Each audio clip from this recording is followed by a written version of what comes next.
Adventure is calling, a whole galaxy to explore. Strap on your cowboy hats and your laser guns, because this ship is taking off. But is the experience worth the admission? An entire universe of exploration, action, science, and technology to get lost in. Bethesda gets something wrong by demanding the ultimate price from the player. Is an adventure truly an adventure if you can't return home in the end? What point is there to science if you can't report your results so that they become integrated with the larger body of knowledge? I was asked by my companion in the game, do you believe life is more about the journey or the destination? I didn't have an answer for her, literally because none of the options given to me expressed my actual feelings on the matter. That's because it's about both. To take any other stance is simply denying reality. When we set off on a new adventure or undertake a new opportunity for learning, what are we really doing? Why take on all that extra risk when we can simply stay at home forever? We explore to learn about the world around us, and by doing so, and then returning home, we have empowered ourselves with new knowledge and greater understanding of the world. We become aware of new viewpoints, new ways of life, made new friends, and perhaps become aware of new enemies or threats. Good or bad, it's better to know than not. Of course, the experience and memories made along the way are invaluable and give life to the new information and perspectives. The journey is the content, but the destination is the reward. Without both, adventure would be meaningless. In Starfield, the character progresses through a series of challenges, trials in the known galaxy, uncovering artifacts and interacting with interesting characters, all in the name of science and knowledge. In the end, the player is offered the chance of the ultimate adventure. Are you willing to throw away everything in this universe and travel into the unknown, into a new universe? I couldn't help but feel the futility in this gesture. What's the point in verifying that this alternate reality exists if I can never return to my original galaxy? The friends I made in Constellation will never know if I made it or not. And how could they? All the work I did in this universe, the bases I created, the gear I collected, all would be lost. Ultimately, Starfield is not a game about adventure or science at all. It is a game about transformation, nihilism, and rejection of your current world. Given the choice to throw everything away, who would choose to do it? Unless their life was already shit anyway. Why would things be any different in the new one? Ultimately, the nihilistic ending of the game reflects the overall attitude reflected throughout the game and all Bethesda games. It's been a while since Bethesda released one of their classic style RPG games, and it took some getting used to, even though I always enjoyed their games, simply because Bethesda is so nihilistic. They offer the player the opportunity to explore worlds and partake in factions. By giving the player so many options, everything starts to feel meaningless. Join the army. Is the army boring? Switch over to the pirates. It doesn't matter. No one will mind. On one level, it's very liberating to be so free. However, it's also a hollow story, as the realization sets in that nothing you do matters in the world, or ever mattered, or ever will matter. You could be the center of the universe, and you still wouldn't matter. But maybe that's just how it is.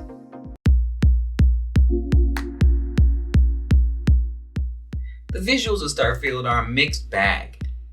When I first tossed on the game, I was initially turned off by the graphics.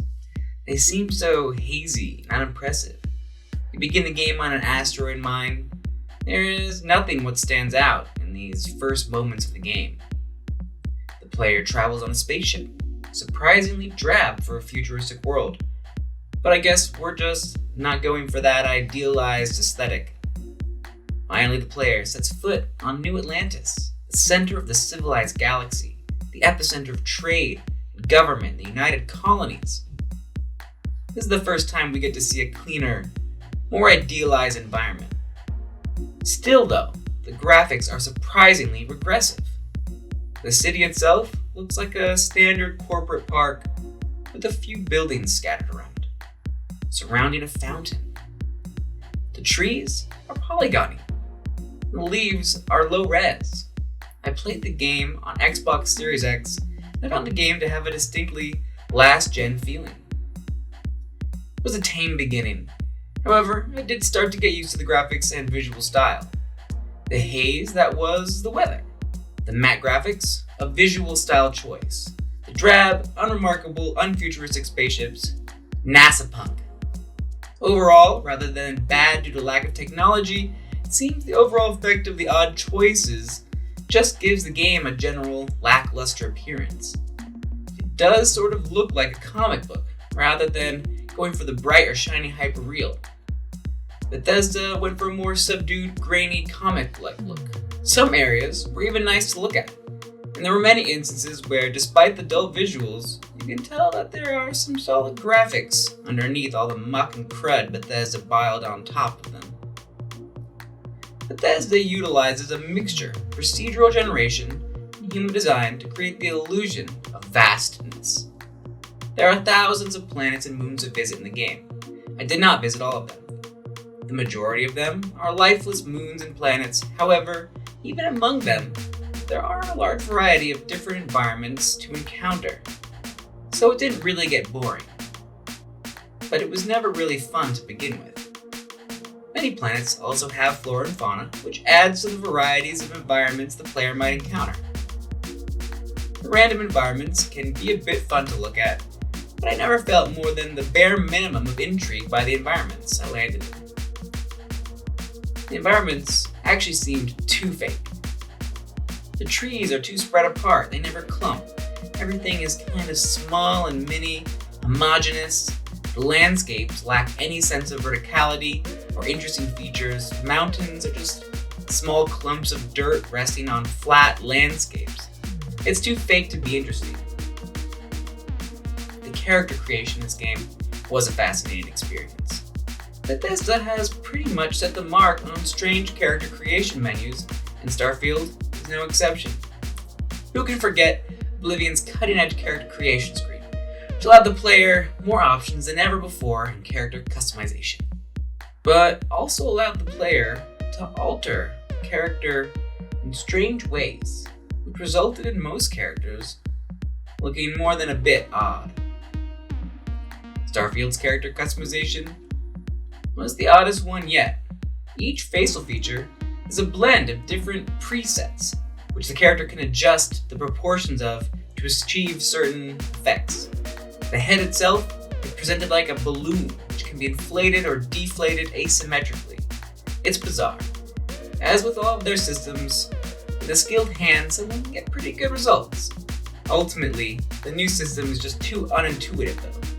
The hair options in the game are god-awful as well. I don't know how Bethesda has been doing this for so long and still can't nail the character creation.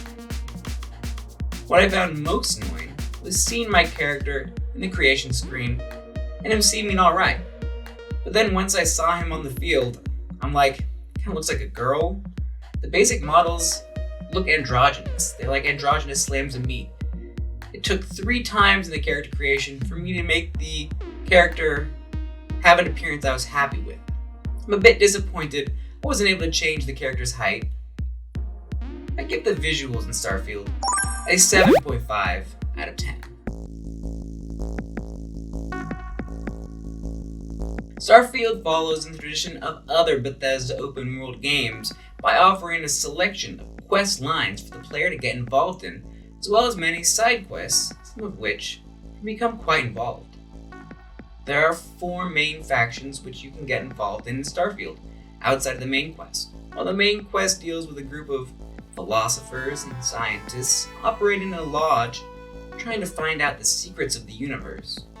The other 4 factions are a bit more grounded and boil down to what are essentially space pirates, space cowboys, space soldiers, and space ninjas. There is also a mini-faction involving cyberpunk game members on Neon City. On top of the faction's questlines, there are a number of miscellaneous quest givers, offering generic missions in smuggling, bounty hunting, cargo freighting, passenger carrying, assassination, espionage, drug dealing, debt collection, security, alien extermination, alien research, planet research, real estate sales, and space freighting. I will be revealing spoilers, so if you're not into that kind of thing, you can skip the narrative section. Starfield is set 200 years in the future of our own galaxy. You won't find anyone on Earth because Earth has become a wasteland after the atmosphere was destroyed. Later in the game, we find out it was destroyed by our own negligent use of new technology, which allowed people the ability to travel vast distances in space in the blink of an eye, called the grav drive. Though Earth was essentially destroyed, there are a number of human settlements, most notably the metropolis capital of the United Colonies, New Atlantis, on planet Jemison in the Alpha Centauri system. Cydonia is a small outpost on Mars, mostly inhabited by miners. Aquila City is the cowboy capital of the Freestar Collective, located on planet Aquila in the Cheyenne system. Neon City, a cyberpunk Vegas-like city on Voli Alpha in the Voli system, and Gagarin Landing, another mining city located in Alpha Centauri on planet Gagarin.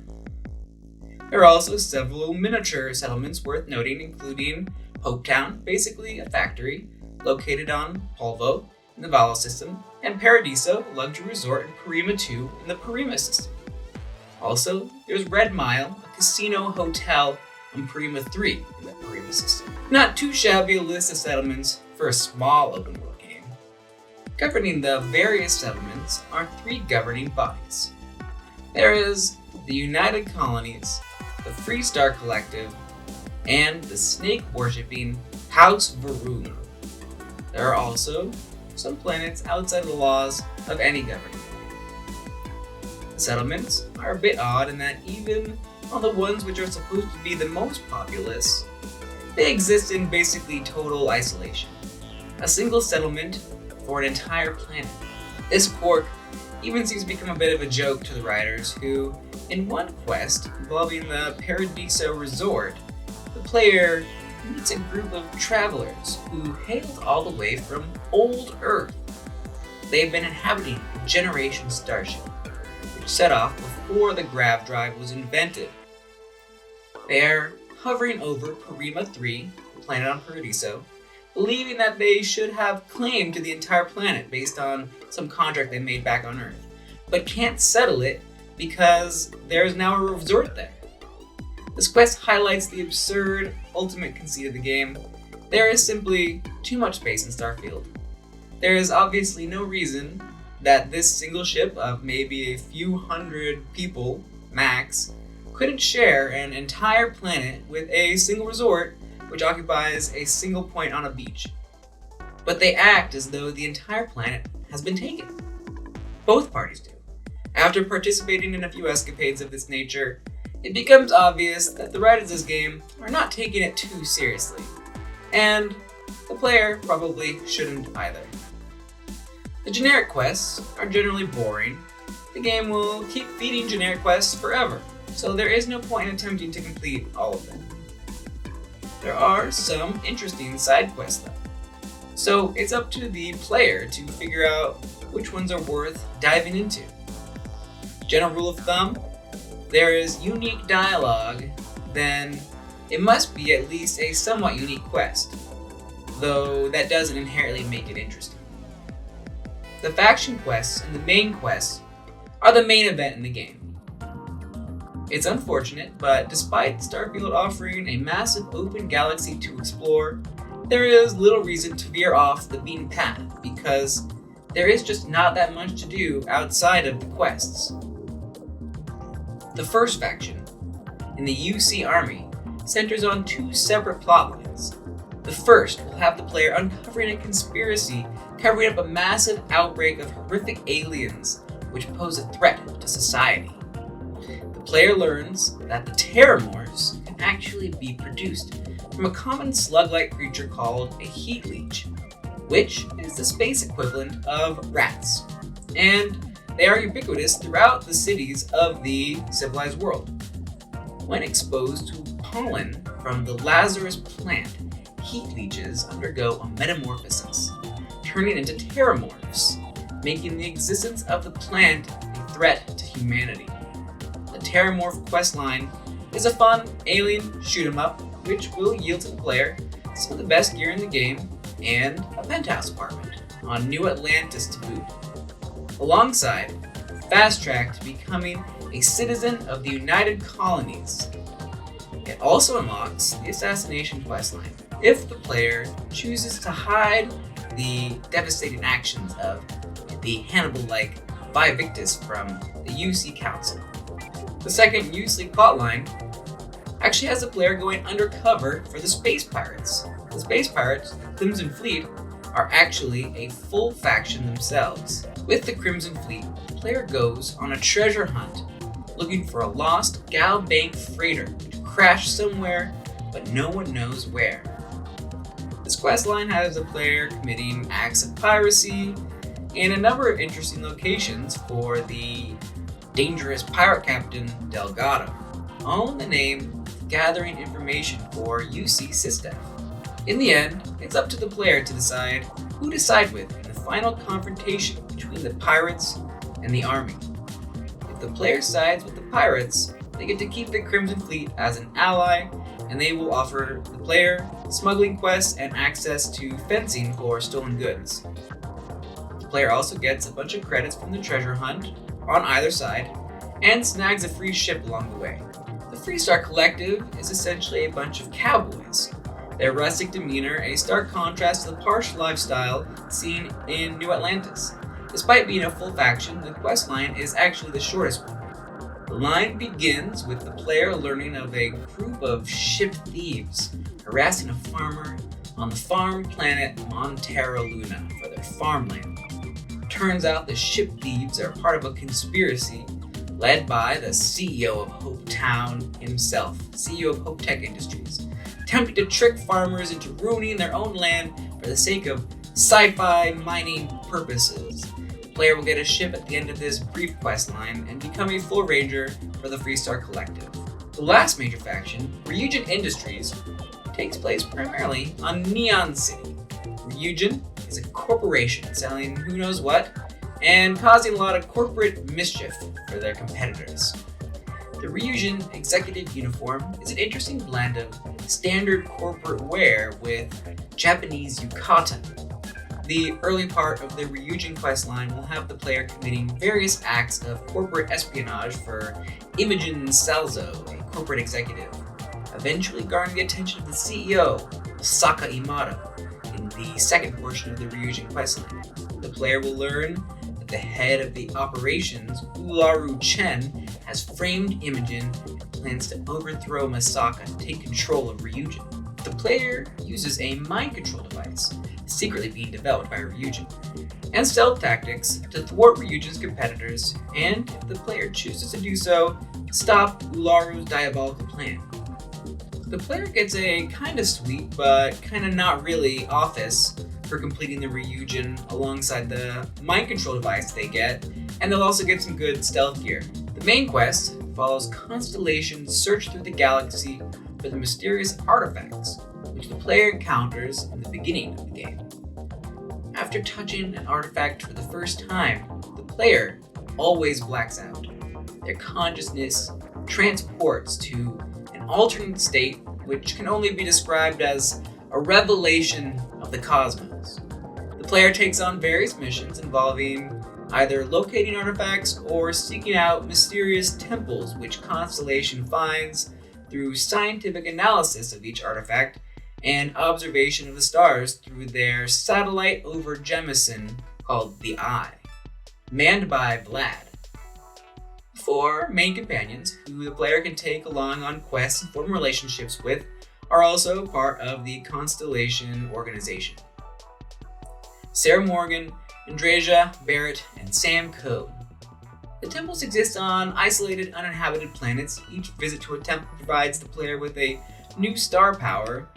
The temples are kind of like the towers were in Oblivion, if you remember that. Eventually, along the journey, the player is confronted by the mysterious, alien-like Starborn, who wants the artifacts for themselves. Eventually, Constellation's base is attacked by the Starborn, and one of the player's companions is killed. The player meets the Starborn and learns that there are actually two separate factions of the Starborn, the Hunter and the Emissary. The Starborn are actually versions of the characters from parallel universes, hiding in alien-like armor. One side wants to collect all the artifacts for themselves to gain more power, etc. The other wants to guard the artifacts from humanity so they can't be misused. Both sides will be violent, though, to the player. The player is asked to choose between them. I chose neither. The Starborn agree to meet at the final artifact for a big final battle. The player takes the artifact, and when they are ready to discard their current universe and everything they've achieved and all their friends, they will ascend to the cosmos and be reborn as a Starborn in a new universe. The four main companions each also have special quests for the player, which are interesting in their own way. Although I never got to do Sarah Morgan's quest because she died before I had a chance to do it. Andresia's quest involves her past as a Varunian spy. Sam Coe's quest involves his relationship with his baby mama and the Freestar Collective. Barrett's quest involves investigating his former lover's mysterious death, revolving around a conspiracy with a mining corporation on Gagarin. I followed Andresia's relationship to the end, and eventually the two of us had a private ceremony on the planet where the Varunian people left her so that she could assimilate with the United Colonies. She gave me a sword, which she made from the skull of her beloved childhood pet, Varunian tradition, and had buried it in the ground after being left on the planet by the Varunians. The Varunian religion would never accept me as one of their own. But Andresia is in exile anyway, as no Varunians may ever return to their planet after leaving. The player can also purchase real estate on various planets, aside from the dream home the player gets if they choose that option as their background. I give the narrative an 8.5 out of 10.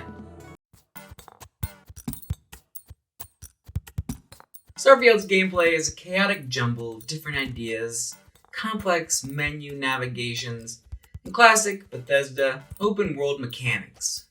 The open-world mechanics in this game unfortunately fall flat. There is a massive world to explore, but it's mostly boring. There is really no reason to go off the path the quests give you because there's nothing to find.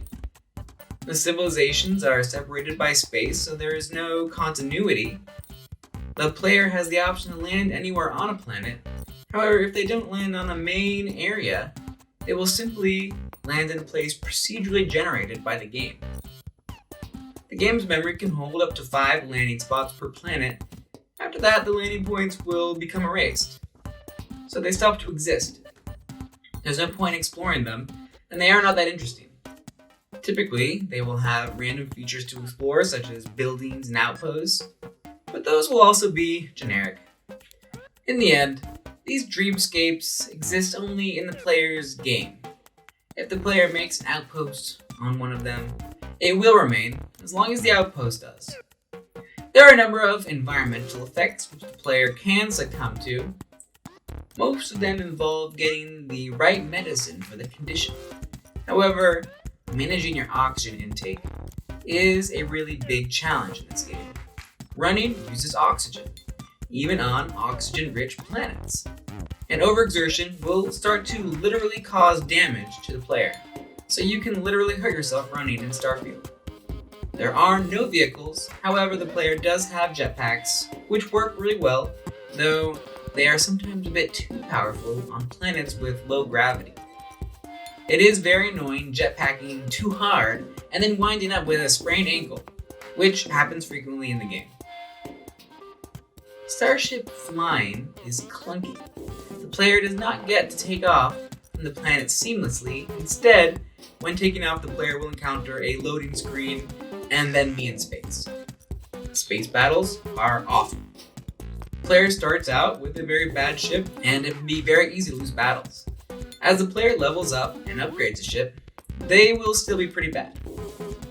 It's possible that computer space battles were a little bit easier to do than on console, but on console, they are a complete mess, and it's not a very fun experience. In general, navigating space is confusing and involves a lot of menu hopping.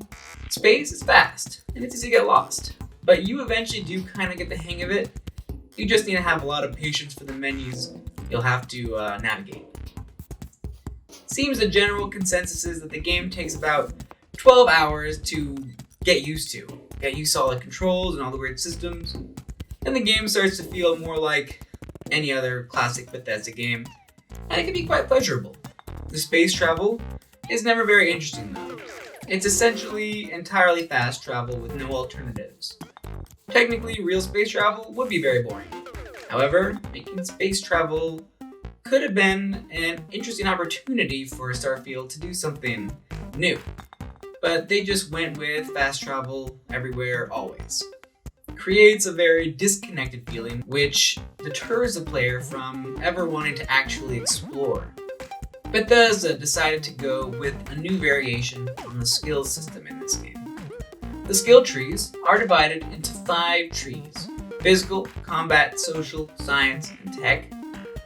To be honest, there are too many skill trees, and too many skills as well. Many of the skills simply do not improve the game experience in any meaningful way, but they do block the other skills, which do meaningfully impact the game, which means you have to unlock a lot of useless skills to get at the good ones. I was level 42 by the end of my 120-hour playthrough, and I'd unlocked maybe a quarter of the total skills. There is simply not enough content in this game to justify the sheer number of skills. There is no reason tech and science can't be a single skill tree. Same with physical and combat. Stealth skills are scattered throughout the 5 trees. They could easily get rid of half the skills, and there still would be too many. Basic abilities which the player should have access to from day one are locked away in weird places on the skill tree. Bethesda is really getting stingy with these skills, and it did notice they detract from my general enjoyment of the game whenever I learned that there was an ability I had assumed I would have access to, and found out it was locked away behind several skills and maybe even research updates with the items. I wanted to get a big crew for my ship. Unfortunately, that ability is locked all the way at the bottom of the social skill tree. So I ended up dedicating the majority of my skill points to social skills, most of which are simply not useful. Only to learn that I would also need to upgrade my ship, and I would have to get the option to get ship designer in the tech tree, and have to improve my piloting. Starship creation is actually pretty fun in this game, though it is generally expensive, and there are various skills revolving around this aspect of the game as well. The game does not allow you to see inside the ship when you are designing, so you have to just kind of know which halves you're adding so that you can attain the desired effect you want inside your ship. The ladders in the ship seem to be impossible to locate intentionally, and they'll wind up wherever they wind up. Sometimes they wind up in very unfortunate locations. Outpost creation is an enjoyable diversion, but does not ultimately impact the game in a meaningful way. It is also a pain in the ass, getting the correct materials for outpost creation. The player can mine resources at the outpost, and of resources there are, as usual, too many to justify. If the player dedicates enough time to outpost creation, they can create a network of outposts, shipping various resources back and forth. Which is what I did, eventually depositing all resources at my outpost next to my dream home on planet Nisoi in the Olympus system. Unfortunately, the dream home cannot also function as an outpost though. Seems like it should. The most important elements to mine early on are aluminum and iron, followed by, I would say, nickel, tungsten, lead, copper, and helium. Aluminum and iron are required for almost everything you want to build, and helium is required to fuel the interstellar cargo links, which allows the player to transport materials between outposts in different star systems. Ultimately, the outposts are entirely useless, because all the resources can be obtained cheaply and easily at every single settlement. They pretty much just exist to collect resources, which are then used to make more outposts to collect more resources. However, the outposts can be decorated, and if the proper skills are unlocked, the player can create greenhouses and animal husbandry facilities for the plants and animals found on the planet, which was pretty satisfying for me by the end of my playthrough. The outposts also can be manned by various hirelings you can find throughout the galaxy. These hirelings can also man the ship you're on, and their special skills may come in handy. The named hirelings only need to be hired once, and then can be reassigned at will between the outposts and your ship. I did not get to know all of the named hirelings, but they each have backstories which can be entertaining if you're interested. I made outposts on Montera Luna and Cheyenne, Europa, Mars and Callisto in Sol, Voss and Alpha Centauri, Nisoi and Olympus, and Tau Ceti 8b in Tau Ceti. Decorating the outposts and real estate is a pain in the ass. It requires far too many materials, and there are barely any options available for the player. I wasn't even able to fill up the dream home, a 2-bedroom, 2-living room, 2-bathroom house, by the end of my playthrough, simply because I didn't have enough resources. Why am I constantly running out of basic resources? Can someone please tell Todd Howard about Amazon? I should be able to order this stuff directly to my house, or anywhere in the game for that matter. Moving objects around is god-awful in this game. It is simply the worst, and it amazes me that Bethesda is still terrible at manual movement of objects. Trying to place anything on a bookshelf is just obscenely difficult, and chances are, when you return to the place where you put that item on the shelf, it'll probably have glitched into the shelves. Inventory management is another big pain in the ass in this game. Your inventory fills up with all the useless resources, so you'll have to start a conversation with your companion to have them carry them for you. Then, when you go to your ship's inventory is going to be full as well, because the basic ships can carry barely more than a person can. It's all annoying and pointless because, again, you don't need the resources for anything except building outposts, which only exist to collect more resources. Stealth is surprisingly underdeveloped in Starfield. Bethesda practically created stealth mechanics in open world RPGs as far as I'm concerned, yet somehow the stealth mechanics in Starfield don't quite hit the mark. There are very few opportunities where stealth is actually useful, and typically it is not a valid option for most quests. I would have liked to see more opportunities for stealth, but it seems to be more of a side note in Starfield rather than a main thing. Bethesda games have always been a bit glitchy though, and Starfield is no exception. Fortunately, I did not reach many game-breaking glitches, but there are many annoying visual glitches. Often, Andrea's head would disappear for no reason. When running in third person, the player's head is always looking to the right for some reason.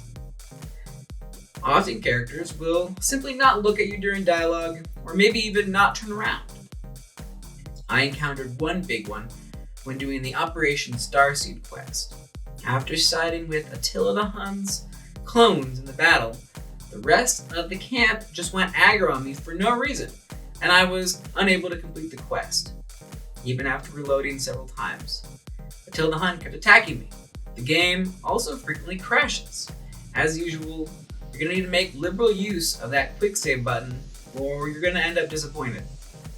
I noticed a new odd habit in Bethesda's quest-giving tactics in this game. The characters will often demand money from the player in order to move the quest along, many times with no alternative, especially if found on Sidonia for some reason. It's a very annoying and uncomfortable tactic. The player gets plenty of money in the game, so it's not like it's a big deal, but it's just distasteful. I'm trying to help these people out, It's a bit aggravating to have them turn around and start demanding money from me on top of all that. A number of the quests available to the player are hidden in the activities section. Some of them are interesting, but some of them are generic, and some of them are simply what I would call follow-up quests, which are not even really quests. They should have a different category for this type of quest. It's not a quest. After finishing a quest with a character, the game adds into the activities the option to return to the character to see what's up. This leads to no further gameplay, and while it might be interesting to some players, they should really put it somewhere else because it's like just filler. It's not really a quest. There's no extra gameplay or anything. Same with generic quests. There are times when a follow-up or generic quest might be just what you're looking for, but other times I would rather go on the actual unique quests. The trouble is finding them though. We give gameplay an 8.5 out of 10.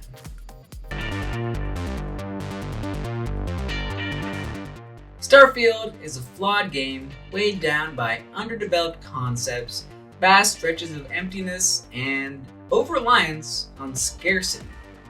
The game harkens back to Bethesda's earlier Elder Scrolls title, Daggerfall, rather than their later titles, which offered more refined game experiences.